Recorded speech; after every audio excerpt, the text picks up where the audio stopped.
Hello everyone, welcome to all of you. Actually काफ़ी दिमाग ख़राब हो गया है मेरा।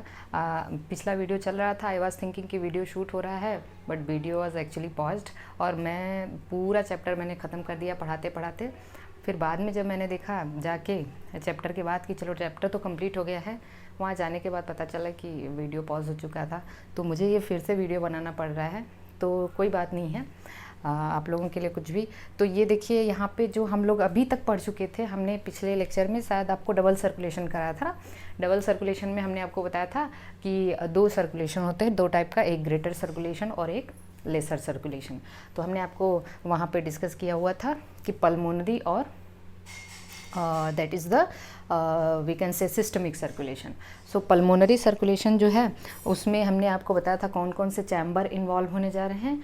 पल्मोनरी सर्कुलेशन में लंग्स को और लंग से ब्लड आता है लेफ्ट आरिकल में, और लंग्स को ब्लड जाता है राइट वेंट्रिकल से। ठीक है, तो चलिए अभी आपके बॉडी में एक और टाइप का सर्कुलेशन पाया जाता है। दो तो हमने पढ़ा, एक पल्मोनरी सर्कुलेशन और एक सिस्टमिक सर्कुलेशन। लेकिन इसके अलावा एक तीसरा सर्कुलेशन भी है, that is the coronary circulation.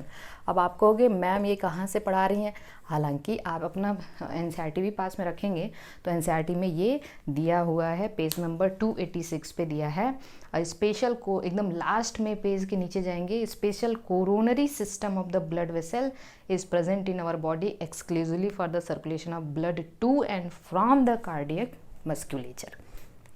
मतलब ये जो कोरोनरी सर्कुलेशन है that is responsible for transport of blood to and from the heart. भाई हार्ट को भी ब्लड चाहिए, हार्ट से भी जो ब्लड आएगा डीऑक्सीजनेटेड ब्लड। ठीक है, तो हमने आपको बताया था कि हार्ट की वॉल से डीऑक्सीजनेटेड ब्लड किसके थ्रू आएगा, कोरोनरी वेंस। और उसकी ओपनिंग कहाँ ओपन होती है, राइट ऑरिकल के लेफ्ट साइड में, राइट ऑरिकल के लेफ्ट साइड में, और इसी को हम कहते हैं कोरोनरी साइनस। तो कोरोनरी सर्कुलेशन क्या है, that is to and from heart, है ना। ऐसा सर्कुलेशन जो फ्रॉम हार्ट मस्क्यूलेचर हार्ट की मसल को ब्लड जाएगा और हार्ट की मसल से ब्लड आएगा। तो एक्चुअली हार्ट की मसल से ब्लड तो आपको पता है कि फ्रॉम ब्लड अगर हम कह दें कि तो कोरोनरी सर्कुलेशन में हमारे पास दो चीज़ है, एक तो हो गया टू हार्ट, ठीक है ना, और दूसरा हो गया फ्रॉम हार्ट।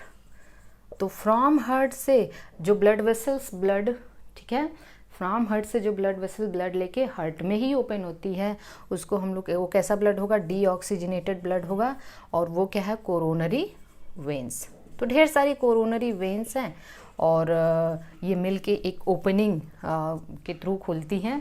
कहाँ पे ओपन्स, कहाँ ओपन होती हैं, opens in right auricle, opens in right auricle via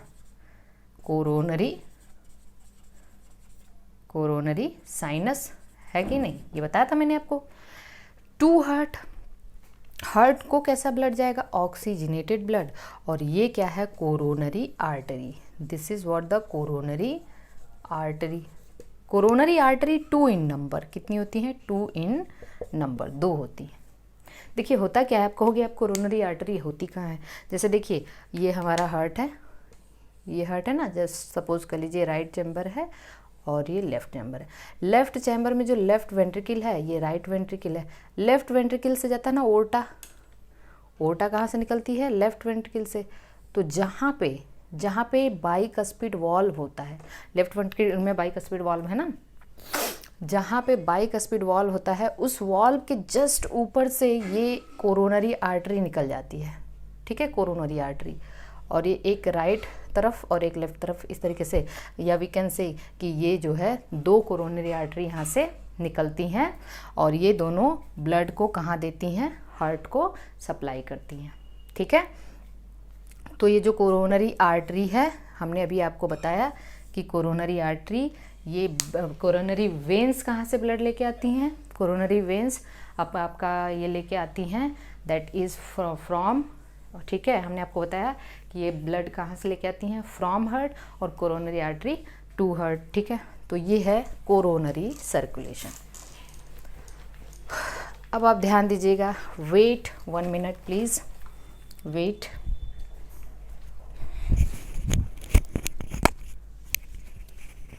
ठीक है, अब हम लोग इसको, अगला जो हम लोग को टॉपिक पढ़ना है that is the portal system. एक और चीज़ है आपके बुक में, पोर्टल सिस्टम। तो व्हाट, अब आप कहेंगे कि पोर्टल सिस्टम कहाँ है, ये भी आप देखिए आपके बुक में पेज नंबर 286 पे डबल सर्कुलेशन में ही ये टॉपिक दिया है। Unique vascular connection exist between the digestive tract and the liver. Portal system क्या होता है, बहुत डिटेल हमको नहीं पढ़ना है, हमें बहुत ही बहुत ब्रीफ स्टडी करना है इसका। तो पोर्टल सिस्टम होता क्या है, पोर्टल सिस्टम में ये बात ध्यान देना है कि ऐसा सिस्टम, ठीक है मेरी बात ध्यान सुनना है, पोर्टल सिस्टम में क्या होता है। आप बताइए नॉर्मल कंडीशन में क्या होता है, ये हार्ट है, ठीक है ना, हार्ट से ब्लड, ऑक्सीजनेटेड ब्लड आया किसके थ्रू, आर्टरी के थ्रू, और फिर ये किसी ऑर्गन को, मतलब ये किस में ब्रेक हो जाता है, कैपिलरी में ब्रेक होता है, ठीक है ना, कैपिलरी में ब्रेक हो जाता है। और फिर मतलब हमने अभी पिछले लेक्चर में आपको बताया था आर्टरी आर्टरियोल में ब्रेक होगी, आर्टरियोल कैपिलरी में ब्रेक होता है, और फिर कैपिलरी रीज्वाइन करके क्या बनाते हैं, वेन्यूल्स, और वेन्यूल्स ये कैसा ब्लड लेके जाते हैं हार्ट को, ऑक्सीजनेटेड ब्लड, यही है ना। तो ये वेन्स हो गई, और ये आर्टरी हो गई, और ये कैपिलरी है ना। तो this is what the capillary. और अगर ये आपकी टिश्यू है तो कैपिलरी क्या है, एक्सचेंज ब्लड वेसल है, this is the exchange blood vessel. क्योंकि हमने आपको बताया था कि टिश्यू में कार्बन डाइऑक्साइड ज़्यादा है और ऑक्सीजन कम है, जबकि कैपिलरी, यहाँ से देखिए हार्ट से जो आर्टरी आ रही है तो कैपिलरी में क्या ज़्यादा है, कैपिलरी में ऑक्सीजन ज़्यादा है, कार्बन डाइऑक्साइड कम है। तो हमने आपको बताया था कि डिफ्यूज़न होगा, सिंपल डिफ्यूज़न। ये नॉर्मल कंडीशन है। तो नॉर्मल कंडीशन में क्या होता है कि टिश्यू तक वेन्स जो है ब्लड लेके आई, और सॉरी आर्टरी और कैपिलरी में डिवाइड हो गई, और फिर उसके बाद वेन्स बना के वापस से हार्ट को, वहाँ से डीऑक्सीजनेटेड ब्लड हार्ट को लेके चले जाएंगे, ये डीऑक्सीजनेटेड ब्लड है। ओके, यहाँ तक बात क्लियर है। लेकिन देखिए पोर्टल सिस्टम में क्या होता है, पोर्टल सिस्टम में ये होता है कि अगर कोई वेन डायरेक्टली ब्लड हार्ट को ना दे के, क्योंकि वेन का काम है ब्लड को हार्ट के पास लेके जाना, और आर्टरी का काम है ब्लड को हार्ट से दूर लेके जाना। अगर कोई वेन डायरेक्टली ब्लड हार्ट को ना देके किसी दूसरे ऑर्गन को देती है, किसी दूसरे ऑर्गन को देती है, तो ऐसी वेन को हम कहते हैं पोर्टल वेन। और वो जिस ऑर्गन को अपना ब्लड डोनेट करती है उसके बेसिस पे उसका नाम रखते हैं। जैसे उसी के बेसिस पे हम उस वेन का नाम रखते हैं। जैसे अगर कोई वेन डायरेक्टली ब्लड हार्ट को ना देके लीवर को देती है, ठीक है, तो ऐसी वेन को हम कहेंगे हिपैटिक पोर्टल वेन। क्या कहेंगे, हिपैटिक। अगर कोई वेन डायरेक्टली ब्लड हार्ट को ना देके किसी ग्लैंड को देती है, लाइक पिट्यूटरी ग्लैंड, तो पिट्यूटरी ग्लैंड को और क्या कहते हैं, हाइपोफाइसिस कहते हैं, हाइपोफाइसिस कहते हैं। तो पिट्यूटरी ग्लैंड के नाम पे उसका नाम क्या रखेंगे, हाइपोफाइजियल पोर्टल वेन। अगर कोई वेन किडनी को डायरेक्ट, मतलब हार्ट को ब्लड ना देके किडनी को देती है, तो उसको हम कहेंगे रीनल पोर्टल वेन। तो पोर्टल सिस्टम में क्या होता है कि कोई वेन डायरेक्टली ब्लड हार्ट को ना देके किसी दूसरे ऑर्गन को देती है। पोर्टल सिस्टम 3 तरीके का होता है। एक है हिपैटिक पोर्टल सिस्टम,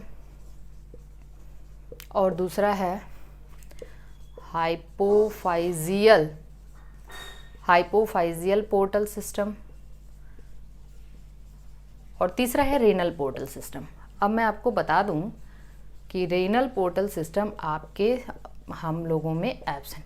इसका रेनल पोर्टल सिस्टम का जो वी कैन से कि ये बिल्कुल इसका जो ना हम कह सकते हैं कि साइनस वेनोसस पढ़ा था ना मैंने, साइनस वेनोसस और ट्रंकस आर्टेरियोसस। तो हमने कहा था कि जो एक्सेसरी चैम्बर्स हैं वेल डेवलप्ड होते हैं उसमें फिशेस और एम्फीबियंस में, क्योंकि फिशेस और एम्फीबियंस में साइनस वेनोसस भी और ट्रंकस आर्टेरियोसस भी है।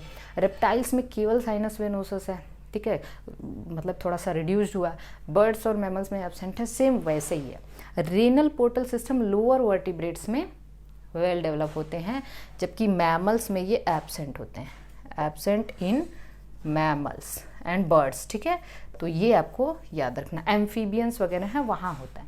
ये दो होता है हम लोगों में, ये दो सिस्टम है, ये दो सिस्टम हमारे बॉडी में प्रेजेंट है। अब हिपैटिक पोर्टल सिस्टम से आप बताइए कि देखिए कभी क्या हुआ, ये हार्ट है, सपोज करिए दिस इज़ द हार्ट, ठीक है।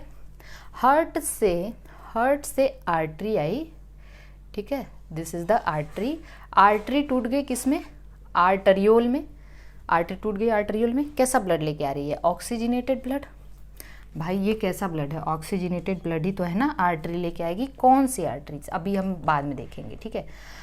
अब ये मान लीजिए क्या हुआ ना कि इसने अगर आर्टरियोल में टूटी है तो कैपिलरी भी बनाएगी ही बनाएगी। आर्टरियोल किस में टूट जाते हैं, कैपिलरीज में, ठीक है। ये कैपिलरी बना दी हमने। इसने क्या किया ना, इसने ब्लड पहले किसको दिया, this is the digestive system, this is digestive system, we can say alimentary canal. किसको दिया, एलिमेंट्री कैनाल को, ठीक है। हार्ट से ब्लड आया, ऑक्सीजनेटेड ब्लड, और इसने एलिमेंट्री कैनाल को ब्लड दिया, ठीक है। तो चलिए एलिमेंट्री कैनाल को इसने ब्लड दे दिया, एलिमेंट्री कैनाल से इसने इसको ऑक्सीजनेटेड ब्लड दिया, ऑक्सीजनेटेड ब्लड दिया और डीऑक्सीजनेटेड ब्लड को कलेक्ट किया, है ना। तो फिर इसने वेन बना लिया, इसने वेन बनाया, कैसा वेन बनाया ये, और ये वेन क्या करने जा रही है इसको समझना है आपको। देखिए इसने क्या किया, ये वेन डायरेक्टली, अब ये वेन है, ठीक है, कौन सी वेन है अभी हम बताएंगे आपको। ये डायरेक्टली, ये जो वेन है ना, ये हार्ट को नहीं जाएगी, ये किसी दूसरे ऑर्गन को जाएगी, दैट इज़ द लीवर। ये किसको जा रही है, लीवर को जा रही है। अब आप बताओ लीवर को, यहाँ पे कैसा ब्लड है, कुछ भी है, ये ऑक्सीजनेटेड हो या डीऑक्सीजनेटेड हो, वॉटएवर, ये ब्लड ही है, ये यहाँ से ऑक्सीजनेटेड ब्लड है, ठीक है। इसने ऑक्सीजन, ये जो कैपिलरी है ये डाइजेस्टिव सिस्टम को ऑक्सीजनेटेड ब्लड दी, ठीक है। प्लस इसने क्या किया, इसने डाइजेशन के बाद डाइजेस्टिव सिस्टम से जो एब्जॉर्ब मटेरियल है, एब्जॉर्ब मटेरियल में ग्लूकोज होगा, अमाइनो एसिड्स होगा, है ना, सोडियम होगा, क्लोराइड होगा, फैटी एसिड्स होगा, ग्लिसरॉल होगा, जितने भी उसको कलेक्ट किया, उसको कलेक्ट करके ये अगर मान लीजिए ये डायरेक्टली हार्ट को लेके चले जाएगा तो हार्ट तो पूरी बॉडी को पंप कर देगा ना ये। लेकिन जो excess amino acids, excess fatty acid है, उनको स्टोर किया जाता है लीवर में, इसलिए ये डायरेक्टली हार्ट को ना जाके जो एक्सेस चीज़ें इसने डाइजेस्टिव सिस्टम से कलेक्ट किया है वो किसको दे देगा, लीवर को दे देगा। तो ये आया लीवर में, तो लीवर को देने के लिए इसको फिर से किस में टूटना पड़ेगा, फिर से ये कैपिलरीज में टूटेगा ना, फिर से कैपिलरीज में टूटेगा, और इसने लीवर को दिया, और लीवर से फिर अब लीवर से ये जो ऑक्सीजनेटेड ब्लड, या हम कह सकते हैं डीऑक्सीजनेटेड ब्लड लेके कहाँ गया, हार्ट को गया। एकदम सिंपल है, समझिए। देखिए हार्ट से ऑक्सीजनेटेड ब्लड आया डाइजेस्टिव सिस्टम को, और डाइजेस्टिव सिस्टम से इसने ऑक्सीजनेटेड ब्लड दिया, और डाइजेस्टिव सिस्टम से डीऑक्सीजनेटेड ब्लड लिया। कैसा ब्लड लिया, डीऑक्सीजनेटेड ब्लड लिया। इसके बाद डीऑक्सीजनेटेड ब्लड के साथ साथ इसने जो भी एक्सेस न्यूट्रिएंट्स थे लाइक ग्लूकोज, अमाइनो एसिड, इसको कलेक्ट कर लिया और इसको ले जाके लीवर में छोड़ दिया। क्योंकि भाई अगर ये डायरेक्टली हार्ट को दे देंगे तो हार्ट तो पूरी बॉडी को पंप कर देगा, जिन टिश्यूज़ को ज़रूरत नहीं है वो उनको भी मिल जाएगा ये, ठीक है। तो ये स्टोरेज का एक बढ़िया तरीका है कि लीवर में लाके इसको छोड़ दिया। तो लीवर में लाने के लिए भी तो फिर इसको एक्सचेंज करने के लिए कैपिलरी में टूटना पड़ेगा, है ना। तो बताइए, देखिए here two sets are portal system में जहाँ जिस ऑर्गन को ब्लड दिया जाता है, ठीक है, इस लीवर को दिया गया, तो इस वेन को हम क्या कहेंगे, इस वेन को हम कहेंगे hepatic portal when, hepatic portal when. And the portal vein is that, आप बहुत अच्छे समझना, पोर्टल वेन एक ऐसी वेन है, या we can say the vein which starts in capillary and ends in capillary, veins which starts in capillary, veins which start in capillary and end in capillary, that is called as portal vein. मतलब portal vein एक ऐसी when होती है जिनकी शुरुआत ही capillary से होती है और अंत भी कैपिलरी से होती है। So this is the hepatic portal when. तो बताइए मुझे, हिपैटिक पोर्टल वेन कहाँ पे है, इंटेस्टाइन से कलेक्ट करके लीवर तक। देखिए यहाँ पे दिया हुआ है, पेज नंबर आप आएंगे, unique vascular connection exist between the digestive tract and liver is called as hepatic portal system. Hepatic portal vein carries blood from intestine to liver before it is delivered to the heart या systemic circulation. I think यहाँ तक आपको समझ में आ गया होगा. अब मान लीजिए यहाँ पे hypophysial portal system. Hypophysial portal system का मतलब क्या है? जैसे आपको पता है ये है हमारा हार्ट, ठीक है ना, दिस इज द हार्ट, ठीक है. अब आप ध्यान दीजिए कि हार्ट से ऑक्सीजनेटेड ब्लड, बस इसको मैं बता दे रही हूँ, बस समझ क्यों पता है. ऐसा नहीं है कि ये आपके सिलेबस में नहीं है, ये आपके सिलेबस में है. कहाँ है? एंडोक्राइन सिस्टम पढ़ेंगे तब, तो इसलिए आप समझ लीजिए इसको. मैंने कहा ना बहुत इंपॉर्टेंट चैप्टर है ये. बहुत ज़्यादा तुक्का मारने और बहुत ज़्यादा शॉर्टकट अपनाना छोड़ दीजिए. अभी मैंने कहा आपका एग्ज़ाम थोड़ा सा पोस्टपोन हुआ है, तो चीज़ों को अच्छे से समझ लीजिए. तो ये जो हाइपोफाइशियल पोर्टल सिस्टम है, हार्ट से ऑक्सीजनेटेड ब्लड आया और आया किसको? हाइपोथैलेमस को. किसको आया? हाइपोथैलेमस को. जब इसने हाइपोथैलेमस को ब्लड दिया तो इसने सोचा क्यों ना यहाँ से, अब बताइए मुझे कि हाइपोथैलेमस, मान लीजिए दिस इज द हाइपोथैलेमस. अब आपको पता है हाइपोथैलेमस में न्यूरो हॉर्मोन्स प्रोड्यूस होते हैं ना. क्या क्या? ऑक्सीटोसिन, वेसोप्रोसिन प्रोड्यूस होते हैं. हेरिंग्स बॉडी, ठीक है, हम पढ़ाएंगे आगे. इसके अलावा हाइपोथैलेमस से रिलीजिंग हार्मोन और इनहिबिटरी हार्मोन भी तो रिलीज होते हैं, प्रोड्यूस होते हैं, जो कहाँ वर्क करते हैं? एंटीरियर पिट्यूटरी पे. किस पे वर्क करते हैं? एंटीरियर पिट्यूटरी पे. तो इसने क्या किया, जब हार्ट को ब्लड देने चला ये, तो कैपिलरी में तो टूटेगा पहले. ये आर्टरी है और ऑक्सीजनेटेड ब्लड है. इस किस में टूट गई? कैपिलरी में. तो कैपिलरी ने इसको ब्लड दिया, ऑक्सीजनेटेड ब्लड, डीऑक्सीजनेटेड ब्लड लिया, लेकिन इसके साथ साथ इसने क्या किया, जो वो न्यूरो हार्मोन थे ना, न्यूरो हार्मोन, उसको भी ले लिया. और क्या किया इसके साथ साथ, न्यूरो हार्मोन नहीं, वो जो रिलीजिंग हार्मोन और इनहिबिटिंग हार्मोन है जो एंटीरियर पिट्यूटरी पे वर्क करते हैं, जिनका टारगेट उसको ले लिया. उसको लेने के बाद अब ये क्या करेगा? ये डायरेक्टली हार्ट को जाएगा? ये डायरेक्टली हार्ट को नहीं जाएगा ना ये, क्योंकि ये कैपिलरी में टूटा. अब तो ये वेन बनाएगा, तो इस वेन ने डीऑक्सीजनेटेड ब्लड के साथ साथ इसके पास वो रिलीजिंग और इनहिबिटिंग फैक्टर्स भी हैं. और ये क्या करने जा रहा है? ये डायरेक्टली ब्लड हार्ट को ना देके किसको देगा? एंटीरियर पिट्यूटरी को. किसको देगा? एंटीरियर पिट्यूटरी को, क्योंकि एंटीरियर पिट्यूटरी में वो अपने हार्मोन, वो जो इसके, क्योंकि अगर ये डायरेक्टली हार्ट को दे दिया तो हार्ट तो सारी सेल को दे देगा वो फैक्टर, लेकिन इसका टारगेट तो एंटीरियर पिट्यूटरी है ना. तो इसने क्या किया, ये वेन जो हाइपोथैलेमस से आएगी डीऑक्सीजनेटेड ब्लड लेके, फिर कैपिलरी में टूटेगी और एंटीरियर पिट्यूटरी को ब्लड देते हुए, या भी हम कह सकते हैं एंटीरियर पिट्यूटरी को उसका जो फैक्टर लिया इसने उसको देते हुए फिर रिजॉइन करके ये वेन बना के जाएगी हार्ट तक. तो ये जो जिसका टारगेट एंटीरियर पिट्यूटरी है, पिट्यूटरी ग्लैंड इसका टारगेट है. इस वेन का जो हाइपोथैलेमस और पिट्यूटरी ग्लैंड के बीच में start in capillary, and in capillary, इसको हम क्या कहेंगे? Hypophysial portal system. हाइपोफाइसिस का मतलब पिट्यूटरी ग्लैंड, हाइपोफाइसिस का मतलब pituitary gland. So this is the portal system. तो आपके बुक में बस हिपैटिक पोर्टल सिस्टम है, मतलब डाइजेशन में. बाकी जब आप एंडोक्राइन पढ़ेंगे तो एंडोक्राइन में भी आगे चल के आपको वो पोर्टल सिस्टम पढ़ना है, हाइपोफाइशियल पोर्टल सिस्टम. तो this is the portal system. अब हम देखते हैं अगला जो हमारा टॉपिक है, एबनॉर्मलिटीज़ वगैरह हैं, और regulation of the cardiac activity. So cardiac activity को रेगुलेट कौन करता है? Regulation of cardiac activity. Regulation में देखिए कई तरीके के रेगुलेशन हैं. 3 रेगुलेशन है. एक तो है नर्वस कंट्रोल, दूसरा है हार्मोनल कंट्रोल, और तीसरा है आयनिक कंट्रोल. ठीक है। अब आप कहोगे अरे कार्डियक एक्टिविटी में नर्वस कंट्रोल कहाँ से आ गया, हमारा हार्ट तो मायोजेनिक है। भाई देखिए, हार्ट मायोजेनिक है इसका मतलब ये नहीं है कि न्यूरॉन्स का उससे कोई कनेक्शन ही नहीं है। हार्ट बीट की ओरिजिन केवल मायोजेनिक का मतलब ये है कि हार्ट बीट की ओरिजिन नर्वस सिस्टम से रेगुलेट नहीं होती है। मतलब अगर आपका नर्वस सिस्टम ना भी काम करे तो हार्ट बीट करेगा, ठीक है, हार्ट बीट करता है। बहुत बहुत जगहों पे ये चीज़ पूछा भी जाता है ऐसा सवाल।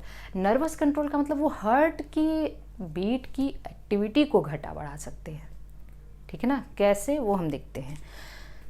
नर्वस कंट्रोल में हमें पता है कि हमारा जो यहाँ पे जो ये ऑटोनॉमस नर्वस सिस्टम्स होंगे, ठीक है, क्योंकि हार्ट बीट और ऑटोनॉमस नर्वस सिस्टम आगे चल के सिंपैथेटिक और पैरासिम्पैथेटिक। अच्छा, आपको पता है सिंपैथेटिक क्या करता है, हार्ट रेट को बढ़ा देता है। पैरासिम्पैथेटिक एसिटाइल कोलिन को रिलीज करके हार्ट रेट को घटा देता है। घटा का मतलब नॉर्मल कर देता है, बढ़े हुए को। तो सिंपैथेटिक क्या रिलीज करता है, एड्रीनलिन ना। अब देखिए सिंपैथेटिक जो है, इसकी सिंपैथेटिक न्यूरॉन्स की जो नर्व एंडिंग होती है, मान लीजिए सिंपैथेटिक न्यूरॉन्स हैं, इसकी जो नर्व एंडिंग्स हैं, ठीक है, इसके सिनैप्स से जो न्यूरोट्रांसमीटर रिलीज होता है दैट इज़ द एड्रीनलिन। अब आप कहोगे एड्रीनलिन तो हार्मोन है, ये न्यूरोट्रांसमीटर कहाँ से हो गया? नहीं, एड्रीनलिन हार्मोन भी है और that can also act as a neurotransmitter, epinephrine, remember, ठीक है, ओके। अब देखिए यहाँ पे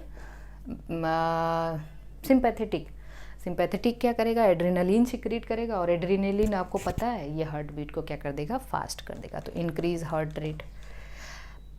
पैरासिम्पैथेटिक तो सबको नॉर्मल करने में लगा हुआ है, इसने एसिटाइल कोलिन सिक्रीट किया। क्या? Acetyl choline. इसकी नर्व एंडिंग से क्या रिलीज होता है, एसिटाइल कोलिन, और ये हार्ट रेट को घटा दिएगा। मतलब भाई 72 से कम नहीं करेगा, नहीं तो आपको ब्रेडीकार्डिया हो जाएगा, ठीक है। ये हार्ट रेट को नॉर्मल कर देगा, ओके।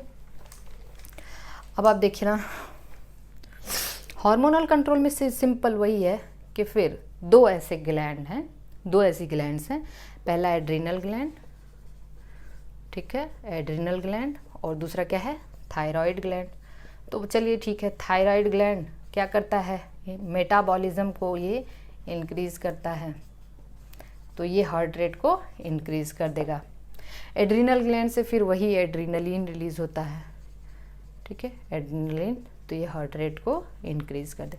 आयंस क्या करते हैं, अगर सोडियम आयन कंसंट्रेशन ज़्यादा है, सोडियम आयन कंसंट्रेशन ज़्यादा है तो हार्ट रेट घट जाएगा, हार्ट रेट घट जाता है, और इस कंडीशन को हम लोग कहते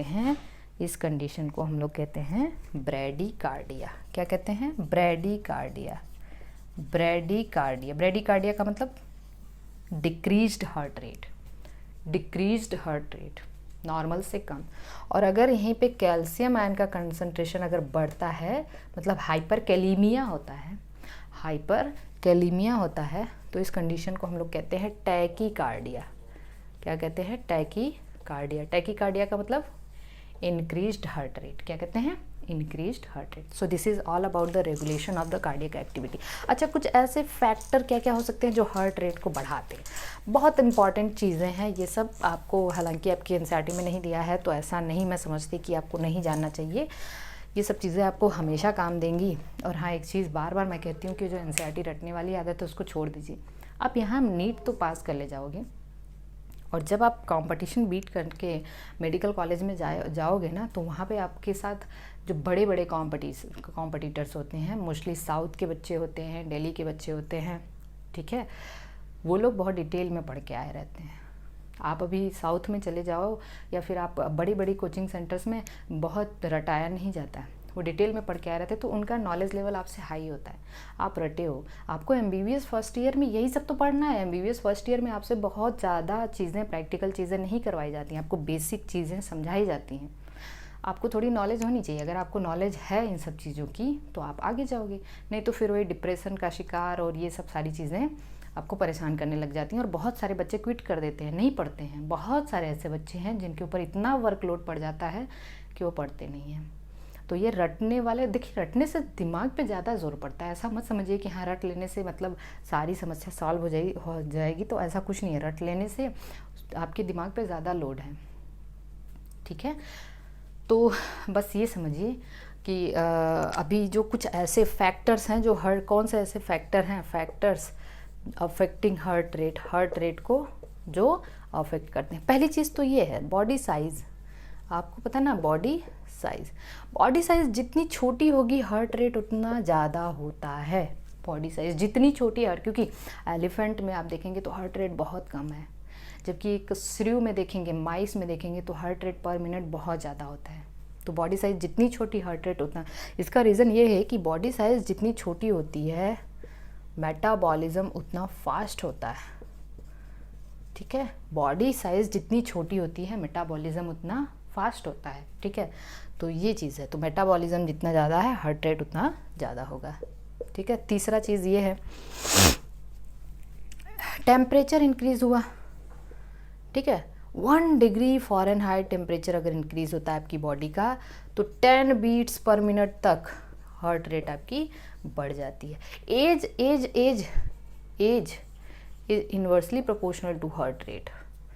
as is inversely proportional to heart rate. इसके कहने का मतलब ये है कि एज जितनी छोटी होगी हार्ट रेट उतना ज़्यादा होगा। जैसे फीटस में देखते हैं आप, बहुत होता है, फिर जब वो यंग होता है, न्यूबॉर्न होता है, उसमें फिर घटने लगता है फिर। लेकिन एक्सेप्ट ओल्ड एज। अब आप सोचो कि सबसे कम हार्ट रेट तो ओल्ड एज में होना चाहिए, लेकिन ओल्ड एज में लोग टैकीकार्डिया को सफ़र करते हैं। टैकीकार्डिया कहने का मतलब ये केवल ओल्ड एज को छोड़ दिया जाए तो जैसे जैसे एज बढ़ती है हार्ट रेट वैसे वैसे घटता है। 40 तक जो है आपका जो हार्ट रेट है घटेगा, फिर उसके बाद जब बुढ़ापा आने लगता है तो हार्ट रेट बढ़ने लगता है। तो एक्सेप्ट ओल्ड एज में टैकीकार्डिया हो जाता है, ठीक है। हार्ट रेट काफ़ी फास्ट हो जाती है। इसके अलावा और क्या क्या फैक्टर हो सकते हैं, जैसे कुछ यहाँ पे आप ये समझना, टेम्परेचर बता दिया मैंने, ठीक है। पीएच है, पीएच अगर इंक्रीज़ होता है, पीएच अगर इंक्रीज़ है किसी रीजन से, पीएच इंक्रीज़ है तो हार्ट रेट डिक्रीज़ हो जाता है। हार्ट रेट क्या हो जाता है, डिक्रीज़ हो जाता है। तो this is all about the. अब हम लोग देखते हैं डिसऑर्डर्स में पहली चीज़ तो दिया हुआ हाइपरटेंशन।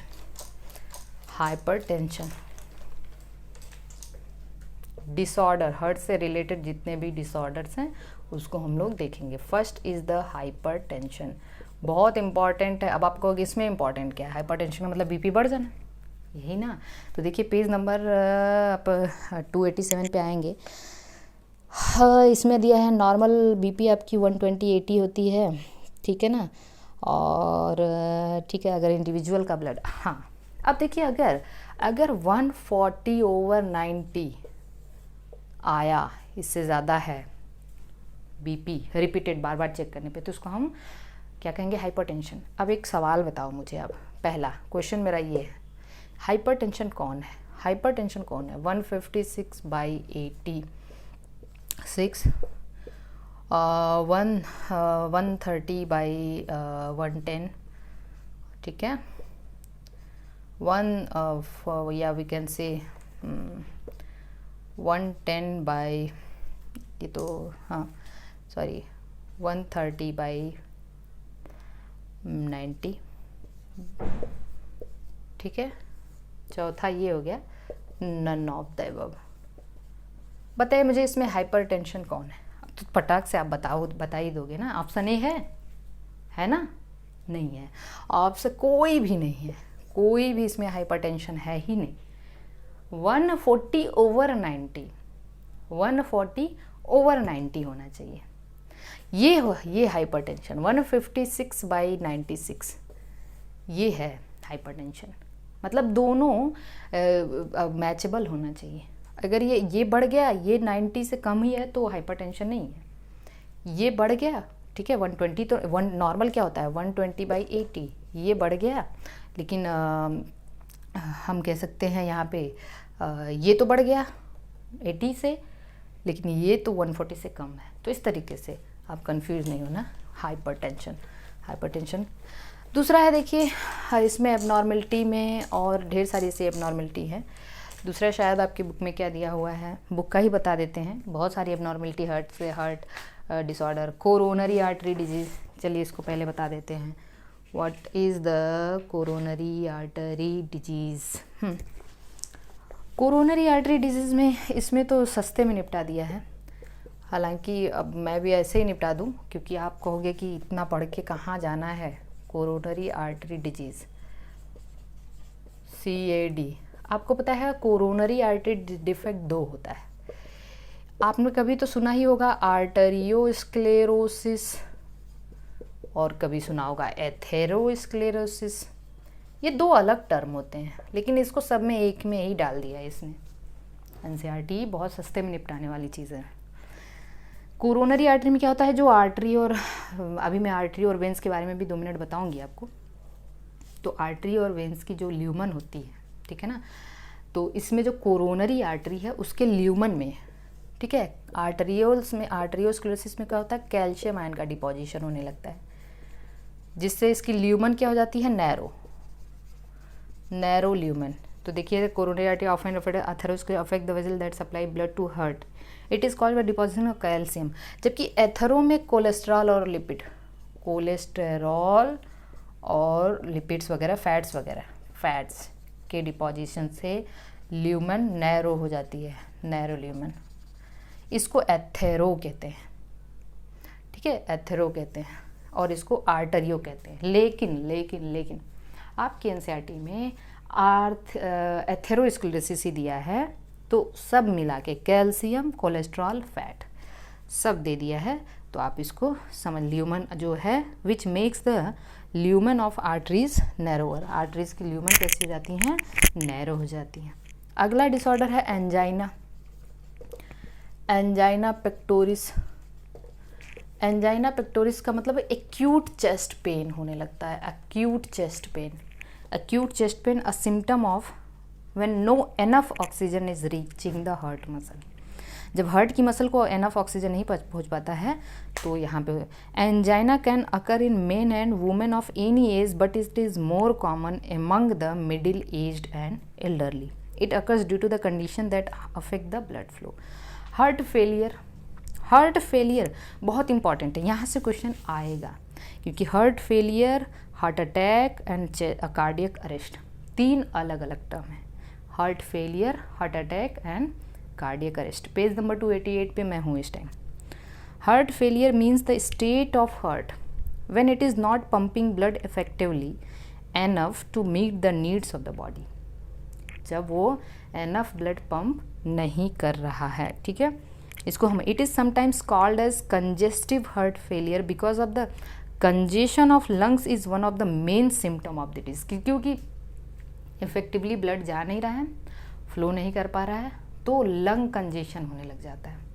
तो कंजेशन, इसलिए इसको कंजेस्टिव हार्ट डिजीज़ या हार्ट फेलियर भी कहते हैं। तो हार्ट फेलियर का मतलब ये नहीं पर्सन की डेथ नहीं हो गई, या फिर वहाँ पे हार्ट अटैक नहीं आया, कार्डियक अरेस्ट नहीं हुआ, वो क्या हुआ कि इफेक्टिवली हार्ट ब्लड पंप नहीं कर पा रहा है। Heart failure is not the same as cardiac arrest. कार्डियक अरेस्ट में क्या होता है, when the heart stops beating, अलग टर्म है ना ये, ध्यान रखना, when the heart stops beating.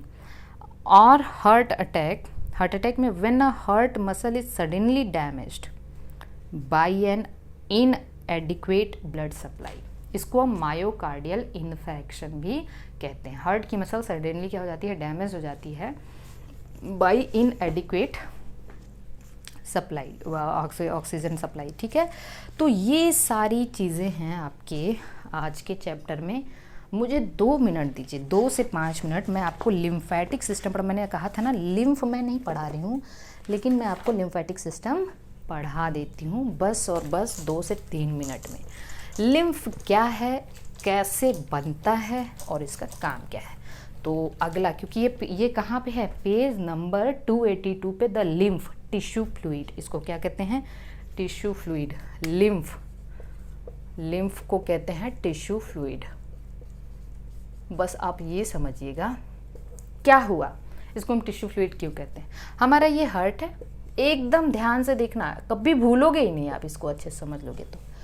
अब हार्ट से आर्टरी आई, कैसा ब्लड लेके? Oxygenated blood. और आर्टरी टूट गई किसमें? आर्टरियोल्स में टूटी ना, आर्टरीज टूट गई आर्टरियोल में। और मान लीजिए आपको ये टिश्यू है, आपका ये टिश्यू है, आर्टरियोल्स आएगी टिश्यू के पास, कौन है ये? कौन है ये? मतलब ये क्या है? कैपिलरीज। और कैपिलरीज फिर रिज्वाइन करके क्या बनाएगी? वो आगे हम देखेंगे, बस इतना तक समझना है। मान लीजिए ये टिश्यू को मैं थोड़ा नीचे बना दूं भाई। Got it? कैसा ब्लड है? ऑक्सीजनेटेड, मतलब यहाँ पे ये सिस्टमिक कैपिलरी है, यहाँ पे ऑक्सीजन ज़्यादा है, कार्बन डाइऑक्साइड कम है। ऑक्सीजन ज़्यादा है, कार्बन डाइऑक्साइड कम है। कैपिलरी इतनी पतली होती है, मेरी बात ध्यान से सुनना है, ठीक है? कैपिलरी काफ़ी थिन होती है। जब इसने ऑक्सीजन इसको दिया, यहाँ पे क्या ज़्यादा है? कार्बन डाइऑक्साइड ज़्यादा है और ऑक्सीजन कम है, तो सिंपल डिफ्यूज़न होगा। ये ऑक्सीजन दे देगा और कार्बन डाइऑक्साइड ले लेगा, यही है ना सिस्टमिक कैपिलरी। सिंपल है। लेकिन कैपिलरी थिन होने की वजह से, कैपिलरी थिन होने की वजह से यहाँ पे कुछ फ्लूइड भी फिल्टर बाहर आ जाते हैं, कुछ फ्लूइड भी बाहर आ जाते हैं ड्यूरिंग द एक्सचेंज प्रोसेस। जब ये जो फ्लूइड ये बाहर आते हैं ना, उसमें बस जो सेल्स हैं, formed elements like RBC, platelets, ये सब नहीं आते, प्लाज्मा बाहर आ जाता है। प्लाज्मा में कुछ डब्ल्यूबीसी बाहर आ जाते हैं और वो मेनली होते हैं लिम्फोसाइट्स।